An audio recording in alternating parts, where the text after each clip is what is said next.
کیا آپ نے کبھی نماز میں کھڑے ہو کر یہ سوچا کہ میں تیسری رکعت میں ہوں یا چوتھی میں؟ کیا کبھی سلام پھیرنے کے بعد دل میں خلش رہی کہ شاید نماز مکمل نہیں ہوئی؟ اگر ہاں تو آپ اکیلے نہیں، یہ مسئلہ عام ہے، مگر اس کا حل بہت خاص ہے، اور وہ حل خود ہمارے پیارے نبی صلی اللہ علیہ وآلہ وسلم نے اپنی عملی سنت سے ہمیں سکھایا ہے۔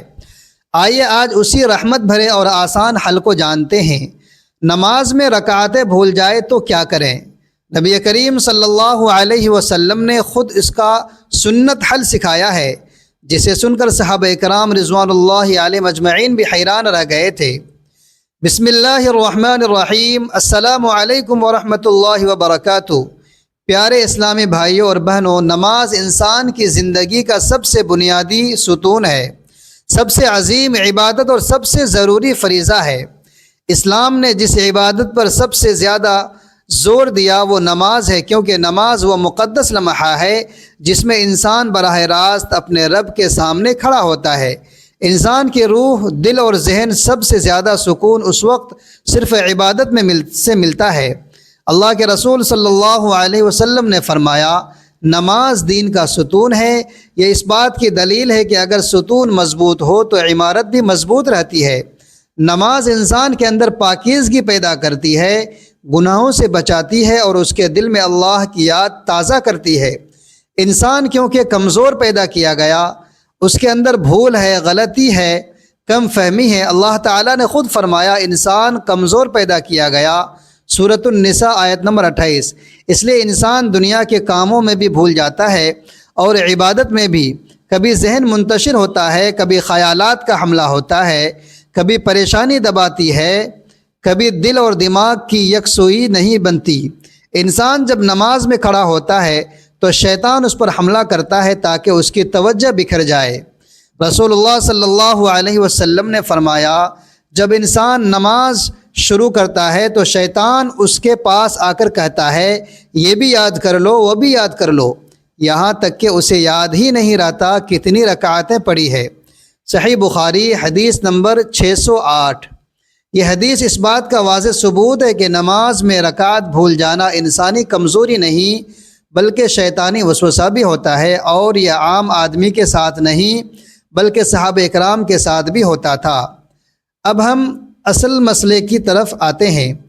اگر نماز پڑھتے ہوئے رکعت بھول جائیں، 2 رکعت پڑھی تھی یا تین تھی یا 4، تو اس صورت میں کیا کرنا چاہیے؟ اسلام نے اس مسئلے کا بہت خوبصورت اور آسان حل دیا ہے، اور یہ حل رسول اللہ صلی اللہ علیہ وسلم کی اپنی سنت سے ثابت ہے۔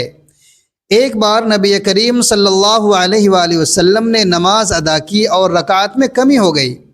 صحابہ نے عرض کیا، یا رسول اللہ صلی اللہ علیہ وسلم، نماز میں کمی ہوئی۔ تو آپ صلی اللہ علیہ وسلم نے فرمایا، اگر انسان کو نماز میں بھول ہو جائے تو وہ صحیح اندازہ لگائے، جو زیادہ غالب گمان ہو اس کے مطابق نماز مکمل کرے، پھر آخر میں 2 سجدے کریں۔ صحیح مسلم حدیث نمبر 571۔ اس حدیث میں نماز میں شک دور کرنے کا مکمل قانون موجود ہے۔ اس کے مطابق اگر انسان کو غالب گمان ہو کہ 3 پڑھی ہے تو وہ 3 ہی شمار کرے گا۔ اگر غالب گمان ہو صرف 2 پڑھی ہے تو 2 شمار کرے گا۔ اگر کوئی اندازہ نہ ہو، دل دونوں طرف برابر ہو، تو کم والی رکعت کو لیا جائے گا۔ اگر شک ہو کہ 2 تھی یا 3 تو کم یعنی 2 رکعت، اگر شک ہو 3 تھی یا 4 تو کم یعنی 3 رکعت۔ یہ اصول رسول اللہ صلی اللہ علیہ وسلم نے خود سمجھایا۔ حضرت ابو سعید خدری رضی اللہ تعالیٰ عنہ سے روایت ہے کہ رسول اللہ صلی اللہ علیہ وسلم نے فرمایا، جب کسی کو نماز میں شک ہو کہ 3 رکعت پڑھی یا 4 تو شک چھوڑ دے اور جو یقینی ہو اسے لے لے، پھر سلام سے پہلے 2 سجدے کریں۔ صحیح مسلم حدیث نمبر 572۔ یہی عمل سجدہ سہو کہلاتا ہے۔ سجدہ سہو کا طریقہ بھی نبی پاک صلی اللہ علیہ وسلم نے خود سکھایا۔ حدیث میں آتا ہے، رسول اللہ صلی اللہ علیہ وسلم نے سلام سے پھیرنے سے پہلے 2 سجدے کیے۔ صحیح بخاری حدیث نمبر 1024۔ ایک اور روایت میں ہے کہ آپ صلی اللہ علیہ وسلم نے کبھی سلام کے بعد بھی سجدہ سہو کیا۔ صحیح بخاری حدیث نمبر 1230۔ لیکن عام طور پر فقہ میں یہ طریقہ اختیار کیا جاتا ہے کہ تشہد میں بیٹھ کر درود اور دعائیں پڑھ کر سلام پھیرنے سے پہلے 2 سجدے کیے جاتے ہیں، پھر دوبارہ تشہد پڑھ کر سلام پھیرا جاتا ہے۔ اسی طرح نماز مکمل ہو جاتی ہے اور شک کی وجہ سے ہونے والی کمی پوری ہو جاتی ہے۔ یہ بھی حدیث سے ثابت ہے کہ صحابہ بھی بھول جاتے تھے۔ ایک مرتبہ نبی علیہ الصلاۃ والسلام نے 4 رکعتیں پڑھنی تھی مگر صرف 2 ادا کی، تو آپ صلی اللہ علیہ وسلم نے نماز کے بعد سجدہ سہو کیا۔ صحیح بخاری حدیث نمبر 482۔ یہ اس بات کا ثبوت ہے کہ نماز میں بھول جانا عیب نہیں بلکہ انسان کی فطرت ہے۔ نماز میں شک دور کرنے کا یہ اصول بھی آسان ہے اور مکمل عدل پر مبنی ہے، کیونکہ اگر آدمی زیادہ رکعات کو لے لے تو خطرہ ہے وہ نماز میں اضافہ کر دے گا، اور نماز میں اضافہ کرنا بھی غلط ہے۔ کم رکعات لینے سے نقصان نہیں ہوتا کیونکہ سجدہ سہو نماز کو مکمل کر دیتا ہے۔ نماز میں رکعات کا بھول جانا کبھی ذہنی مشغولیت، کبھی تھکاوٹ، کبھی فکر اور کبھی خیالات کی زیادتی کی وجہ سے ہوتا ہے۔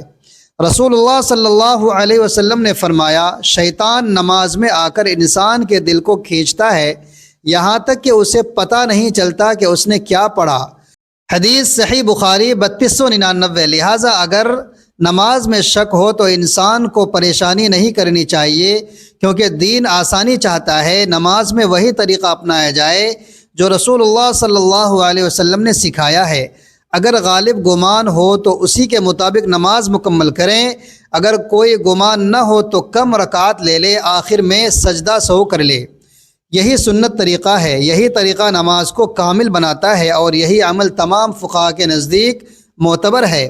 نماز میں خشوع بڑھانے کے لیے ضروری ہے کہ انسان نماز شروع کرتے وقت دل میں یہ نیت تازہ رکھے کہ وہ کس رکعت میں ہے۔ رکوع میں جائے تو دل میں خود کو یاد دلائے یہ کس رکعت کا رکوع ہے۔ اس عمل سے ذہن اور جسم کا رابطہ قائم رہتا ہے، لیکن اگر اس کے باوجود بھول جائے تو پریشانی نہیں، کیونکہ اللہ نے انسان کی فطرت کے مطابق دین بنایا ہے۔ نماز اللہ تعالیٰ کے سامنے کھڑے ہونے کا سب سے عظیم لمحہ ہے۔ بھول ہو جائے، شک ہو جائے یا رکعت ذہن میں نہ رہے، یہ سب انسان کی کمزوری ہے۔ اللہ تبارک و تعالیٰ نیت دیکھتا ہے، کوشش دیکھتا ہے اور سچائی دیکھتا ہے۔ نماز میں بھول پر وہ بندے کو پکڑتا نہیں بلکہ اس کے لیے سجدہ سہو جیسا آسان حل رکھا ہے۔ اللہ تعالیٰ سے دعا ہے وہ ہماری نمازوں کو قبول فرمائے، ہمیں خشوع عطا فرمائے اور نماز عبادت میں ہونے والی کمی کو معاف فرمائے، آمین۔ پیارے ناظرین، اگر آپ کو ہماری یہ مفید معلوماتی اور ایمان افروز ویڈیو پسند آئی ہو تو آپ سے گزارش ہے کہ اسے لائک ضرور کیجیے گا، اور اس نیک عمل کو صدقہ جاریہ سمجھ کر اپنے دوستوں اور عزیزوں تک ضرور پہنچائیے گا، کیونکہ رسول اللہ صلی اللہ علیہ وسلم نے فرمایا، جو شخص کسی کو بھلائی کی طرف بلاتا ہے تو اسے ویسا ہی اجر ملتا ہے جیسا عمل کرنے والے کو ملتا ہے۔ ہو سکتا ہے آپ کی ایک شیئر کی ہوئی ویڈیو کسی کے دل کی دنیا بدل دے، کسی کو علم عطا کرے، کسی کی زندگی میں روشنی لے آئے، اور اس کا ثواب ہمیشہ ہمیشہ کے لیے آپ کے نام اعمال میں جمع ہوتا رہے۔ یاد رکھیے، اچھی بات کو پھیلانا خود ایک نیکی ہے، اور نیکی کے چراغ جلانے والے کبھی اندھیروں میں نہیں رہتے۔ لہٰذا ناظرین، ہمارے ویڈیو کو لائک کرنا نہ بھولیے گا، اور اگر آپ ہمارے چینل پر پہلی بار آئے ہیں تو چینل کو ضرور سبسکرائب کیجیے گا تاکہ آنے والی مزید ایمان افروز اور معلوماتی ویڈیوز آپ تک سب سے پہلے پہنچ سکے۔ نماز میں بھول جانا کمزوری نہیں، یہ انسان ہونے کی نشانی ہے، اور ہمارا رب اتنا مہربان ہے کہ اس نے بھول پر گرفت نہیں بلکہ اصلاح کا راستہ دیا۔ سجدہ سہو کی صورت میں یہ دین کی خوبصورتی ہے، آسانی ہے اور رحمت ہے۔ آئیے ہم مایوسی نہیں، سنت کو اپنائیں اور یقین رکھیں کہ اللہ تعالیٰ نیت، کوشش اور عاجزی کو کبھی ضائع نہیں کرتا۔ اللہ تعالیٰ سے دعا ہے کہ اے اللہ ہماری نمازوں کو قبول فرما، ہماری بھول چوک کو اپنی رحمت سے معاف فرما، ہمیں نماز میں خشوع، حضور قلب اور اخلاص عطا فرما، اور ہمیں سنت کے مطابق عبادت کرنے کی توفیق دے، آمین یا رب العالمین۔ السلام علیکم ورحمۃ اللہ وبرکاتہ۔